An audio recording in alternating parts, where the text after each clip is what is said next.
obra, servicio, entonces tiene que haber un otorgamiento de pago. Eso es lo que corresponde, ¿cierto? Por todas las actividades que ha realizado, de acuerdo a ley. Pero ¿qué es lo que sucede? El que va a otorgar el pago, lo único que necesita, doctores, es la conformidad del servicio. Entonces, que le digan, por ejemplo, el servicio está conforme, entonces el área encargado del pago lo que hace sencillamente, doctores, es pagar.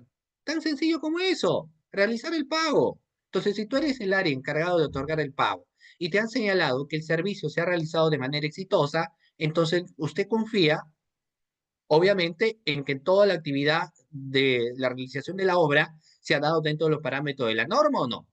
Claro, usted confía de que todo se ha realizado dentro de los parámetros de la ley, dentro de los parámetros de la norma, de que toda la actividad está muy bien.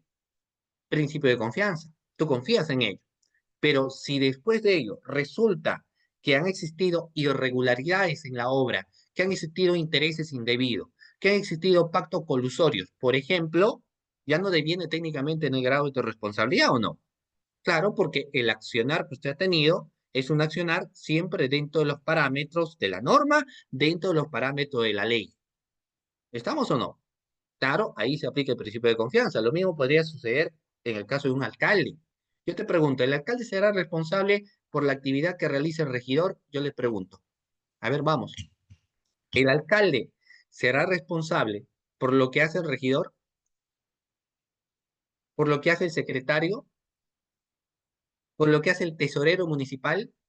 O sea, por alguna cuestión de actividad que ellos han realizado, finalmente yo tengo que acuñar responsabilidad del alcalde, porque claro, es el burgomaestre. ¿Por qué? Si quien me dice sí, ¿por qué el alcalde asume responsabilidad? Porque es alcalde, porque ha sido elegido y como es alcalde, como es la máxima autoridad, asume la responsabilidad. O sea, si el sereno se comporta abusivamente, ¿es culpa del alcalde? No, no, y es que ahí ingresa un tema, pues. Entonces, voy a generar polémica.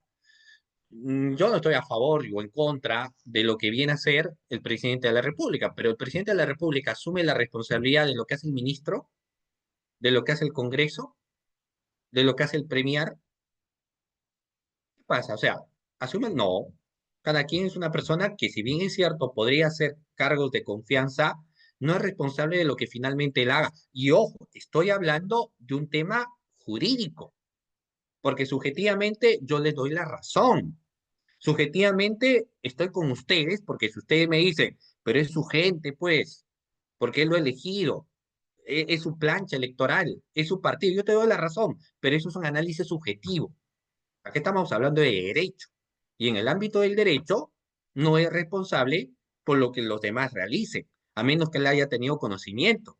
¿Y esto por qué? Porque existe un principio importante que precisamente es el principio de confianza. Yo te he designado como el ministro, yo he confiado en ti, pero yo no voy a ser responsable finalmente de que tú cometas unos hechos de corrupción, porque yo he confiado en tu persona y creía que usted profesional ibas a hacer las cosas bien.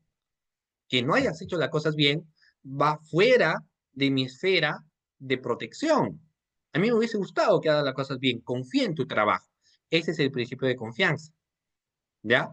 Pero ojo, así como existe el principio de confianza, les iba a comentar que existe una figura, no sé si ustedes han escuchado, porque estoy seguro que sí han escuchado del principio de confianza, ¿correcto? O sea, no me quepa duda que sí han escuchado del principio de confianza, pero ahora les pregunta, ¿han escuchado hablar ustedes sobre la ignorancia deliberada? ¿Me confirman, ah?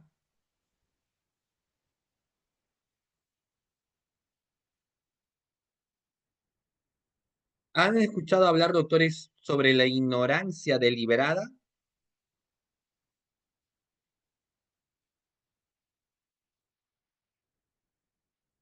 Vamos a ver,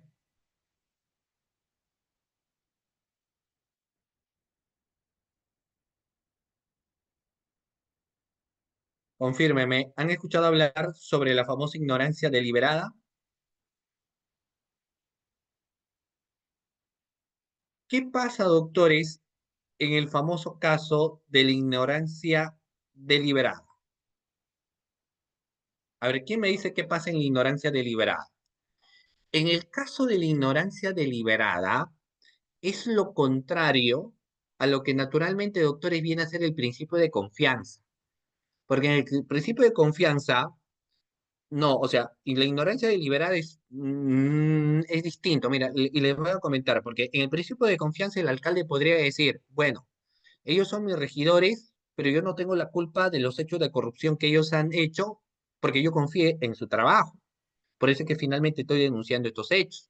O incluso la presidenta de la República podría decir, yo no tengo la responsabilidad finalmente de lo que hizo el ministro, lo que hace el Congreso, lo que hacen determinadas personas que yo designo porque yo confío en que estas personas realicen su trabajo.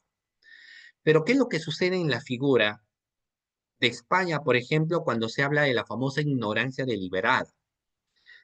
A la persona se le imputa el delito porque la persona tenía la obligación de tener que conocer.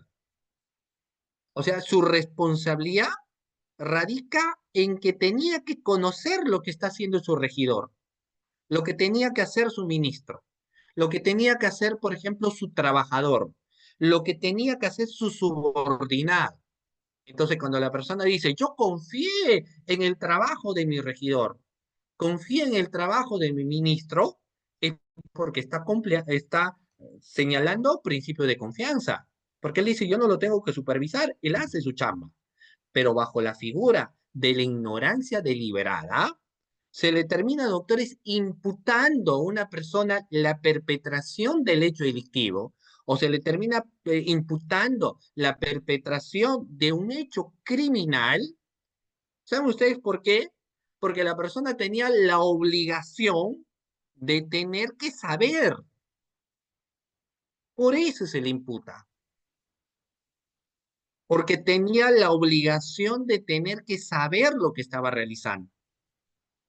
Por eso existe una imputación. Por eso se le acuña el comportamiento. Por eso se le acuña el delito. Porque tenía la obligación de tener que saber. ¿Se dan cuenta? Me van captando la figura. Como la persona ignoró lo que hacía su regidor, ignoró lo que hacía tal persona, se le imputa por ello. Por eso es que el marco de la figura es ignorancia deliberada. ¿Se dan cuenta? ¿Me entendieron? ¿Sí? O les explico nuevamente. Porque, por ejemplo, bajo esta figura hay personas que dicen, yo no tengo la culpa, pues, lo que hizo fulano tal, yo no hice la culpa que hizo Mengano tal, porque quieren acuñar. Muy bien, entonces se le imputa por ignorancia deliberada. Entonces, por ejemplo, en el caso, eh, no sé, se me ocurre de, en el caso, digamos, ya, algunos no me entienden. A ver, te lo voy a poner el caso de un alcalde. Es que no es un tipo penal. Lo que yo estoy mencionando es que en el caso de ignorancia deliberada, por ejemplo, que va dirigido a cargos importantes de dirección, alcaldes, gobernadores regionales, ministros, presidente de la República, entonces cuando ellos dicen, pero yo designé,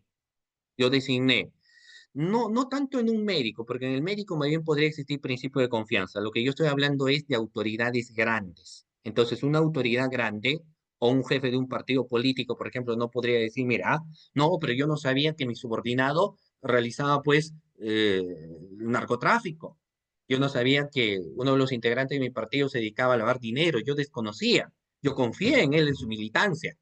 Pero a este dirigente del partido, cabeza del partido, se le puede imputar lavado de activos por ignorancia deliberada, porque su obligación como dirigente del partido era tener que saber con quiénes se encontraba. ¿Me explico? Con quiénes se encontraba y se le imputa por ello, por ignorancia deliberada. Y es una figura que, si bien es cierto, no es de una aplicación técnicamente, doctores, aquí en el Perú, pero porque sí tenemos principio de confianza, pero si ustedes repasan doctrina comparada, como en el caso de España, se van a dar cuenta de esa situación. Va a encontrar, doctores, ignorancia deliberada precisamente en los marcos de punibilidad. ¿De acuerdo? ¿Ok?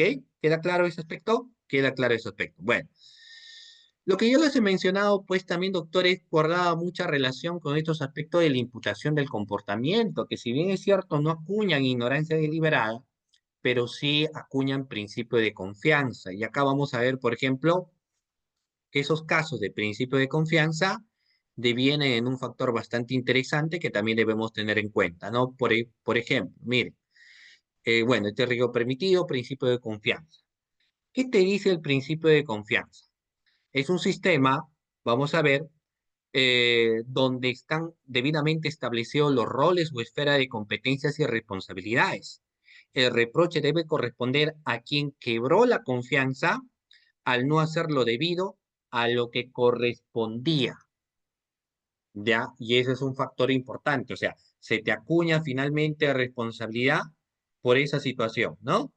Entonces, fíjense ustedes que en ese factor, doctores, ingresa ese margen tipológico de delito. Y ese aspecto que yo les señalo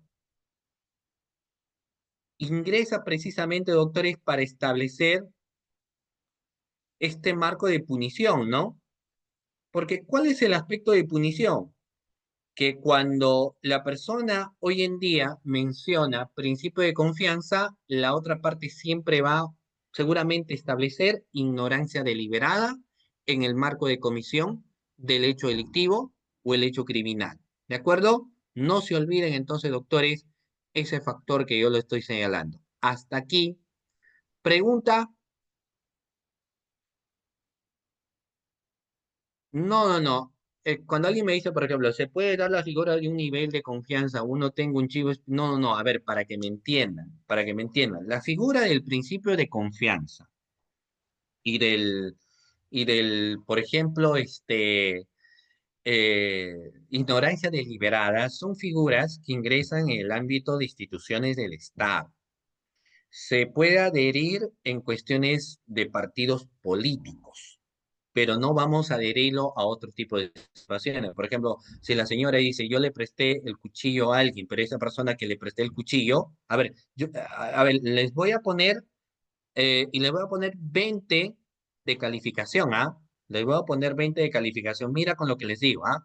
Quien me dice 20 de calificación, ¿qué va a suceder si una persona, a ver, les comento, una señora que vende, a ver, que vende, ya, muchas cosas, es una tienda y obviamente también vende, pues, digamos, veneno para ratoncitos.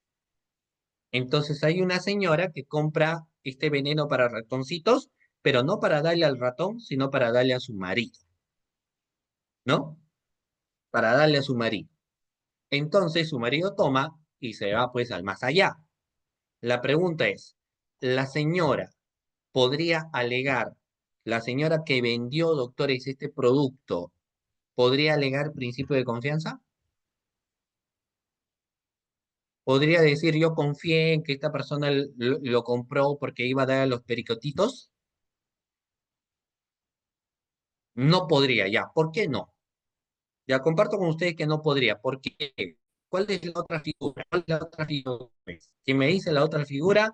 20 exonerado de la materia, exonerado del curso. Si me dijeron no, ¿cuál es la respuesta? Porque existe la figura de la prohibición de prohibición de regreso, doctores. Existe una figura, no se olviden, que es la prohibición de regreso. Cuando hablamos de la prohibición de regreso, las personas cumplen su rol. Y porque alguien actúa cumpliendo su rol, no se le imputa, no.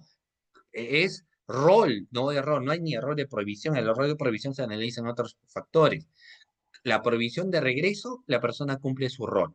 Por eso es que yo no puedo aplicar el principio de confianza. El principio de confianza es una figura que yo establezco dentro de los aparatos estatales.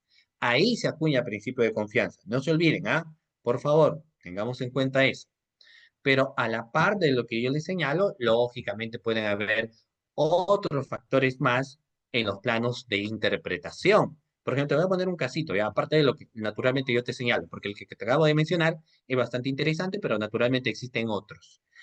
Eh, Otros que podrían encontrarse es que el principio de confianza se da cuando una autoridad confía, por ejemplo, en la labor que realizó uno de sus subordinados.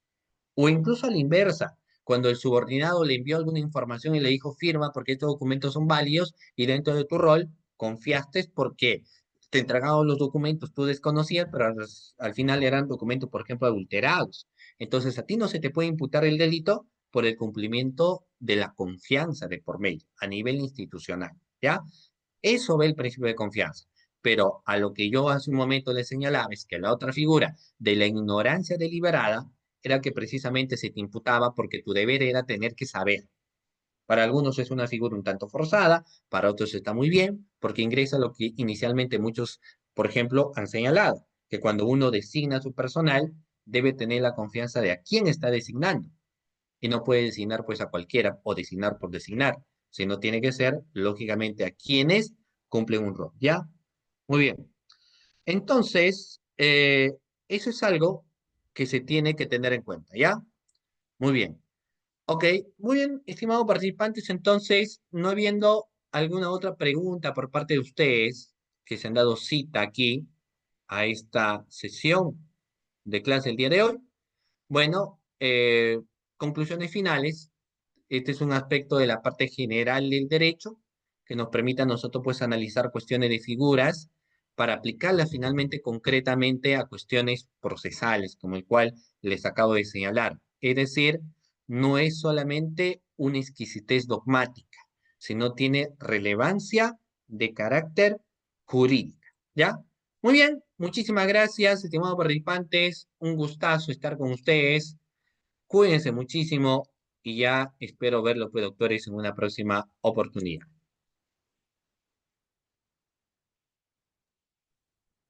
Buenas noches con todos. Agradecemos de sobremanera la participación y la ponencia del doctor Sergio Emerson Chávez Panduro.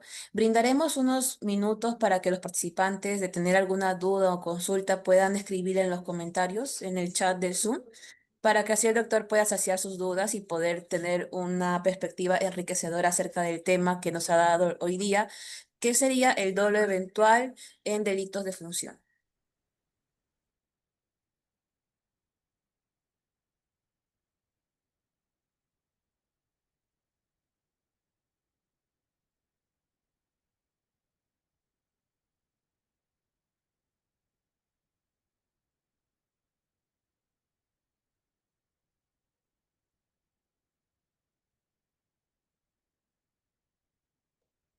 De no haber dudas o consultas, daremos por concluida la siguiente sesión. Agradecemos de nuevo al doctor Sergio Chávez Panduro por su ponencia magistral y agradecemos también sus perspectivas que son muy amplias acerca del tema de los delitos en función y esperamos ver una próxima oportunidad. Hasta luego, doctor. Hasta luego, cuídense. Chao.